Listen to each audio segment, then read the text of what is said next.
You're lying in bed, eyes closed, breathing slow. One moment you're aware of the ceiling, the blanket, the sound outside. The next moment, nothing. You didn't feel it happen. You never do. That's the part nobody talks about. You can't catch yourself falling asleep. You can watch yourself get tired. You can feel your eyes get heavy. But the actual crossing point, that precise moment when consciousness stops, is always invisible, always missing. And the question is why?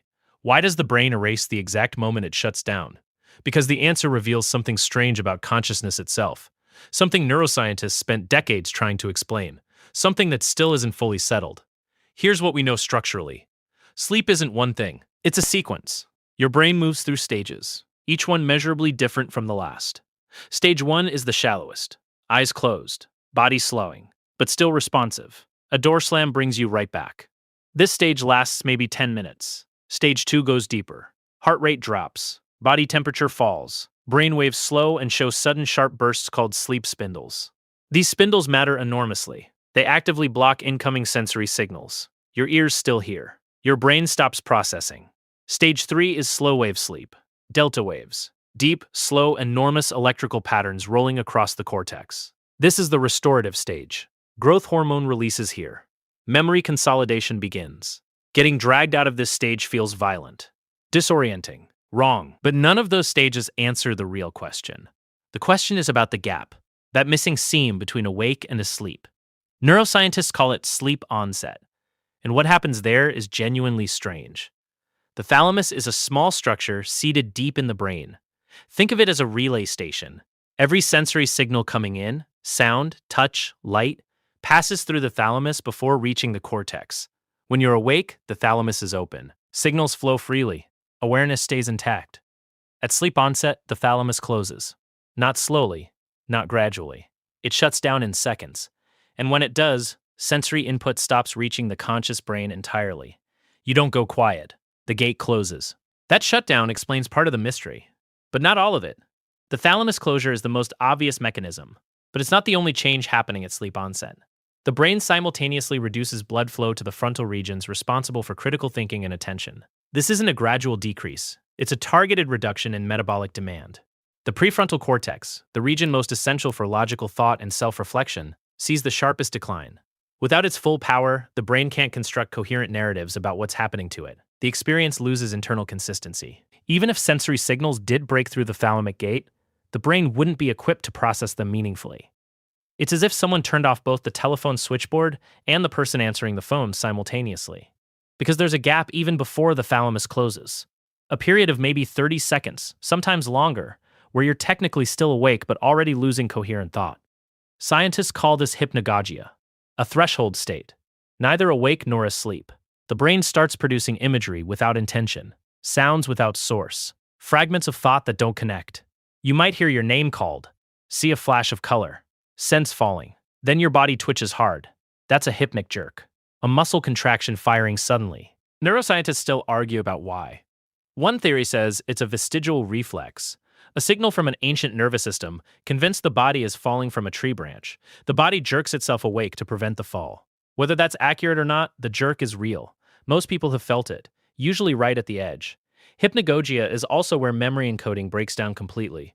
Memory consolidation requires metabolic resources. It requires sustained activity in the hippocampus, the brain's primary memory-forming structure.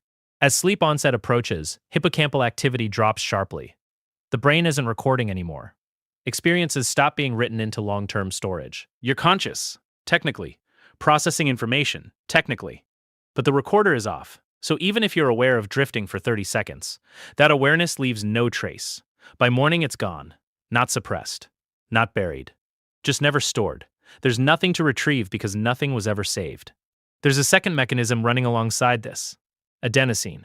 It's a chemical that builds up in the brain during every waking hour, accumulates steadily. By late evening, adenosine levels are high enough to push the brain towards sleep regardless of what you want.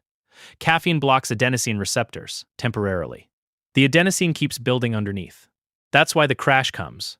But adenosine also disrupts the hippocampus directly, slows consolidation, degrades encoding.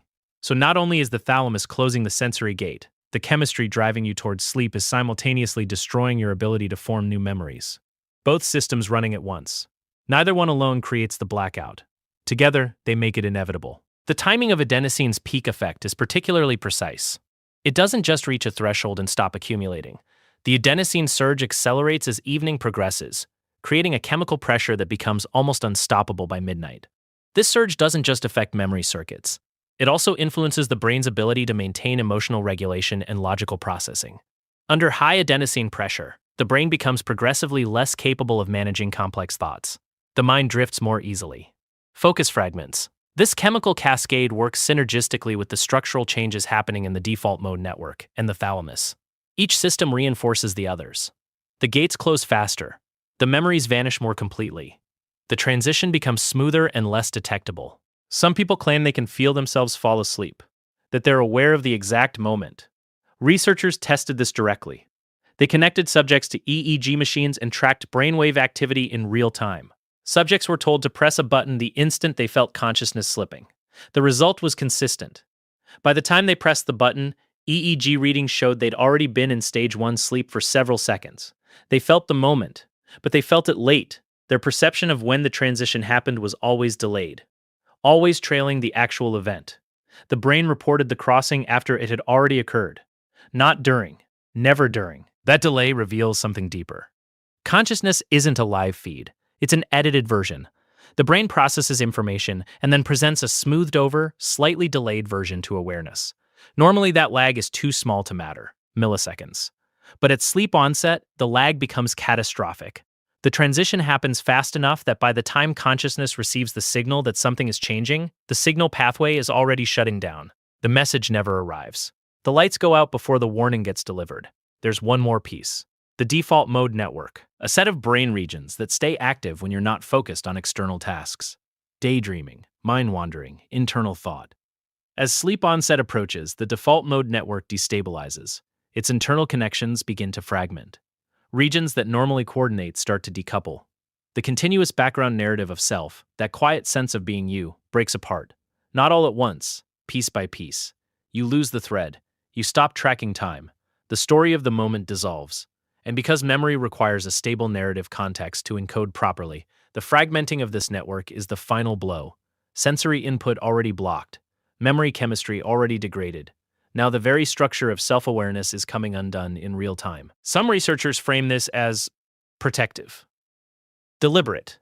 A brain that perfectly remembered every moment of falling asleep would be a brain that couldn't let go. Sleep requires surrender.